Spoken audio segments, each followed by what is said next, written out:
अस्सलाम वालेकुम, मैं आदिल खान, नज़र इंडिया। आप देख रहे हैं नज़र इंडिया न्यूज़। आज हमारे साथ बैठे हैं एमआईएम के यूसुफ शेख, जो कि जॉइंट सेक्रेटरी भी है, और इन्होंने जो है मेमोरेंडम डाला हुआ है लाइट बिल को ले करके। तो आइए अब हम इनसे ही बात करते हैं। तो अपने मेमोरेंडम जो लाइट बिल के लिए डाला हुआ है, तो उसमें क्या चीज़ का पब्लिक को फ़ायदा होगा? देखिए, हमने कल दूसरी बार मुंबई के कलेक्टर को लाइट बिल के मसले को लेकर एक मेमोरेंडम दिया।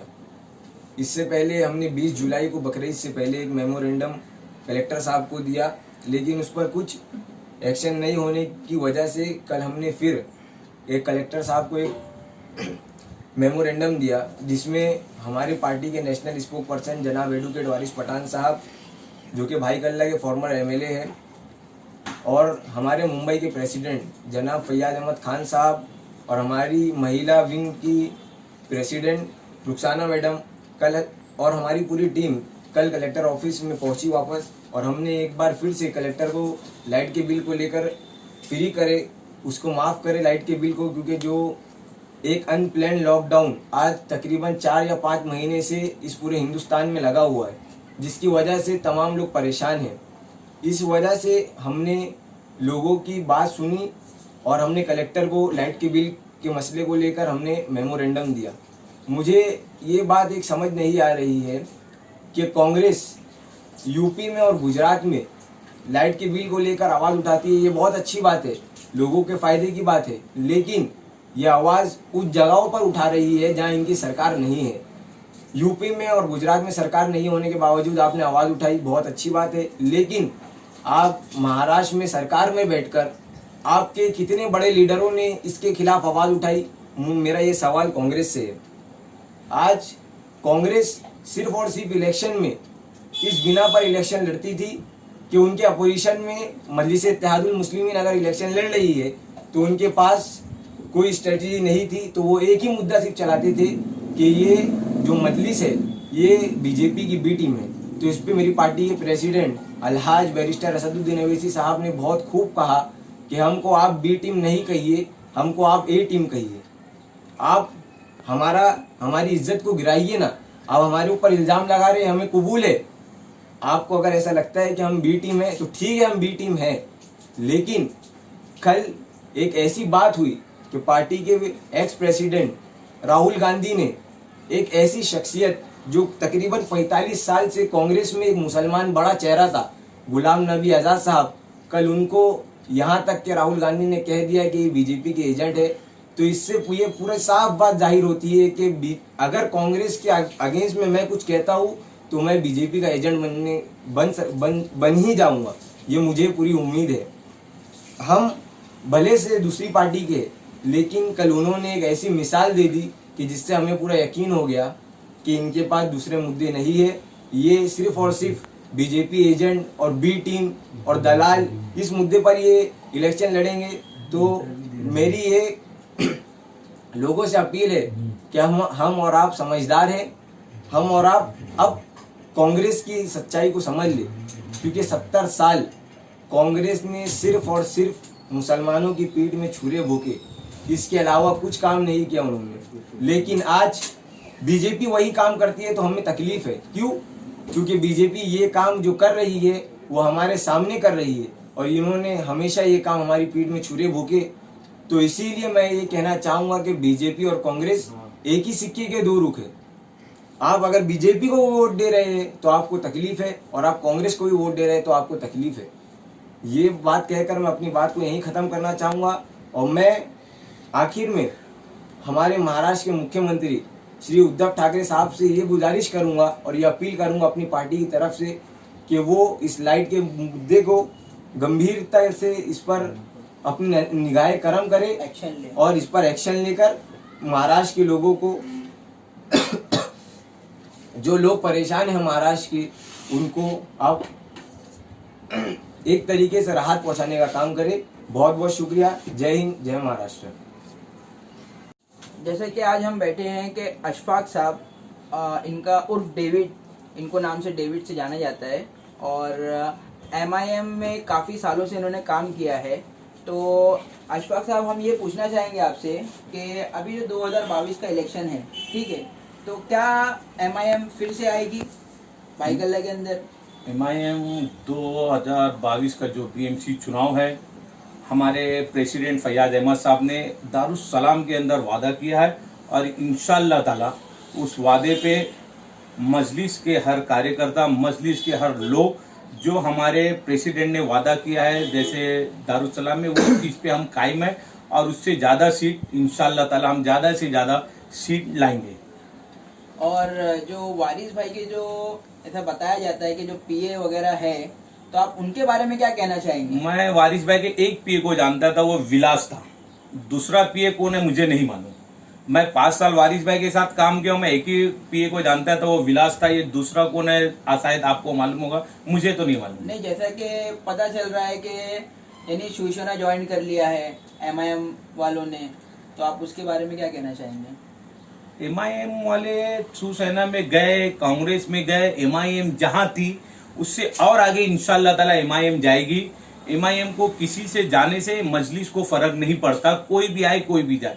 और जैसा भाई कल्ला में देखा गया है कि कई नगर सेवक जो है, जो घर के अंदर ही बैठे हुए थे, जिनको कोरोना का खौफ था, लॉकडाउन के अंदर निकले नहीं बाहर, तो आप वारिस भाई के लिए क्या कहना चाहेंगे उसके लिए? हम लोगों को, भाई कल्ला की आवाम को, कोरोना जो था 22 मार्च से जो हिंदुस्तान के अंदर कोरोना जब डिक्लेयर हुआ, तो हमको, भाई कल्ला की आवाम को, वारिस पठान की बहुत से महसूस वारिस पठान को हमने किया। फिर भी वारिस पठान आए, मेरे फ़ोन के टच में थे, मुझसे बात करते थे क्या है क्या नहीं, हम भी टच में थे वारिस पठान साहब के, ऐसा नहीं। और वारिस पठान साहब ने अपने ऑफिस से लोगों की मदद की। फैयाज अहमद साहब हमारे हर लोगों को बिहार के लिए निकाला, जो हमारे प्रेसिडेंट है। मजलिस के हर शख्स ने जो लॉकडाउन में किया है वो किसी शख्स ने नहीं किया है। और आपकी जनता से क्या अपील है?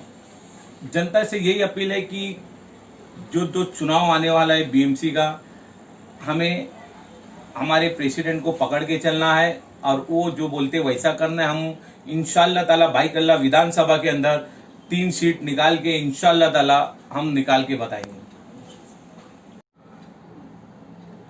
डेविड भाई, बकरा ईद के मौके पे भी है ना, खास करके मुसलमानों को ज्यादा तकलीफें हुई थी, ट्रकें लुका ली गई थी, तो आपका उसके बारे में क्या कहना है?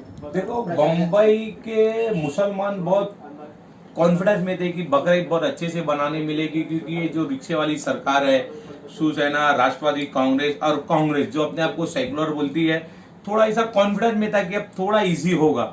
लेकिन जैसा हमने सोचा था वैसा कुछ नहीं हुआ। बकरे की गाड़ी को रोका गया, आगे आने नहीं दिया। बकरा मरना उनको कबूल था, लेकिन बम्बई के मुसलमानों तक बकरा चले जाए, उनकी कुर्बानी हो जाए, वो मंजूर नहीं था। मैं ये जो रिक्शे वाली सरकार के अंदर चढ़ के जो सरकार बनाया गया है, उनसे बोल रहा हूँ, उन्होंने बहुत कहा था कि हमने मुसलमान से बात करके सरकार शिवसेना के साथ बनाए, जो अपने आप को सेकुलर बोलती।